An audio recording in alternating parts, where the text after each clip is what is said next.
पूनम को आज भी याद है वह दिन जब इस घर में बहू बनकर आई थी। कितनी डरी हुई थी। प्रेम विवाह जो किया था उन्होंने, घर वाले तैयार जो नहीं थे सुधीर के, क्योंकि वह एक अनाथ लड़की थी। अनाथ आश्रम में पली बड़ी और अब सुधीर के ही ऑफिस में नौकरी करती थी। सुधीर के परिवार में उसकी माँ और एक छोटा भाई था बस, जो बाहर रहकर पढ़ रहा था।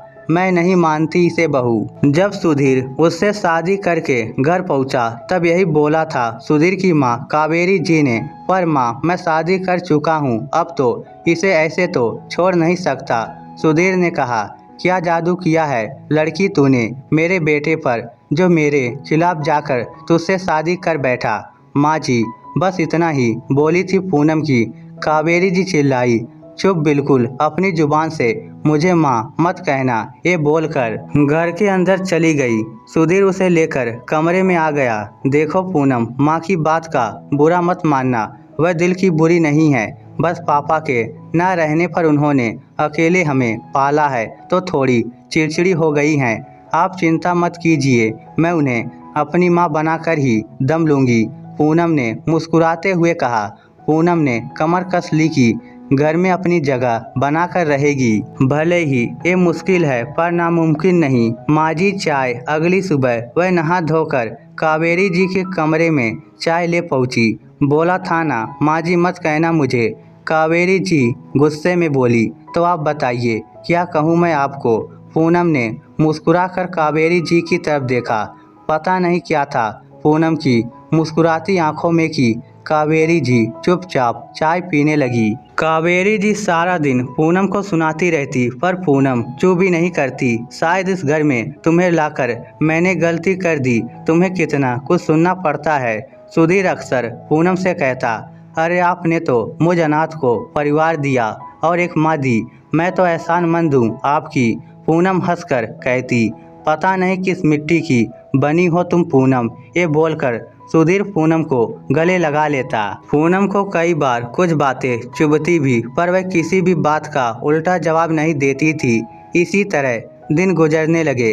कावेरी जी ने पूनम को ताने देने बंद तो नहीं किए, पर हाँ कम जरूर कर दिए, क्योंकि पूनम कावेरी जी को शिकायत का कोई मौका ही नहीं देती थी। सुबह जल्दी उठकर सब काम करती, ऑफिस जाती, ऑफिस से आकर फिर घर के कामों में लग जाती।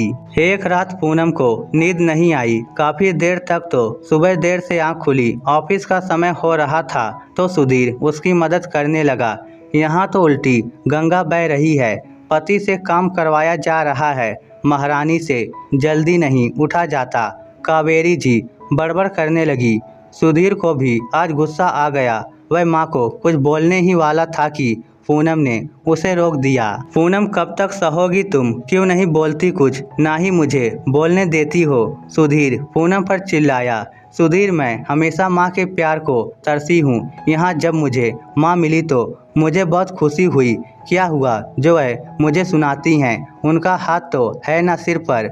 मुझे विश्वास है एक ना एक दिन वह मुझे अपनी बेटी बनाएंगी और प्यार से गले लगाएंगी। पूनम बोली, मुझे नहीं लगता ऐसा कुछ होगा। माँ तो तुम्हें दुश्मन समझती हैं अपना, तुम उनके दिल में जगह बना पाओगी। ये गलतफहमी निकाल दो दिल से। सुधीर गुस्से में बोला, नहीं सुधीर, तुम माँ की भी तो सोचो, कितने अरमान होंगे उनके तुम्हारी शादी को लेकर। हमने खुद शादी कर सब अरमान तोड़ दिए उनके। उन्हें तो उम्मीद होगी अपनी पसंद की अच्छी बहू आएगी और उनके घर आ गई मैं, एक तो अनाथ ऊपर से अनाड़ी। पूनम बोली। पूनम। सुधीर कुछ बोलने को हुआ तो पूनम ने उसके मुंह पर हाथ रखकर कहा, नहीं सुधीर, एक बहू एक बेटी के धैर्य की परीक्षा है जो एक सास एक माँ ले रही हैं, और मुझे ये परीक्षा पास कर अपनी माँ को पाना है। तुम इसमें कुछ मत बोलो। अनाथ होने का दर्द मैं जानती हूँ। कावेरी जी जो बाहर से सब सुन रही थी, उनकी आंख भर आई। ये लड़की मुझे कितना प्यार करती है, मेरा सम्मान करती है, मेरा तिरस्कार सहकर भी इस आस में है कि मैं इसे गले से लगाऊंगी। और मैं क्या कर रही हूँ इसके साथ। अरे शादी तो मेरे बेटे ने की है इसके साथ, इसमें इसका क्या दोष। कावेरी जी मन में सोचने लगी, नहीं बेटा, तू अनाथ नहीं है, मैं हूँ ना तेरी माँ। कावेरी जी रसोई में आकर बोली, माँ जी क्या बोला आपने? पूनम को जैसे यकीन नहीं हुआ। हाँ बेटा, मुझे माफ़ कर दे, जो तेरा प्यार नहीं देख पाई, ना ही तेरे आंसू नजर आए मुझे, पर तू अनाथ नहीं है, मैं हूँ तेरी माँ, और खबरदार जो खुद को अब अनाथ कहा। कावेरी जी बोली, माँ जी। पूनम रोते हुए कावेरी जी के गले लग गई। बस बेटा, बहुत रो ली, चल अब जल्दी से तैयार हो, ऑफिस भी तो जाना है, नाश्ता मैं बनाती हूँ आज अपनी बेटी के लिए। कावेरी जी बोली, नहीं माँ, अभी तो माँ मिली है, मैं आज ऑफिस नहीं जाऊँगी, कहीं ये सपना हुआ और शाम तक टूट गया तो नहीं, आज तो मैं माँ का भरपूर प्यार पाऊँगी। पूनम रोते हुए माँ के गले लग गई। दोस्तों, माँ बाप का दिल दुखाकर शादी करना गलत है, पर अगर कर ली है तो इसमें दोनों लोग शामिल हैं, फिर क्यों बहू को ही इसके ताने सुनने पड़ते हैं। लेकिन अगर बहू पूनम जैसी हो और सास कावेरी जी जैसी, तो एक ना एक दिन बदलाव आ ही जाता है। इस स्टोरी को लेकर आपकी क्या राय है, नीचे कमेंट करके हमें ज़रूर बताइएगा। धन्यवाद।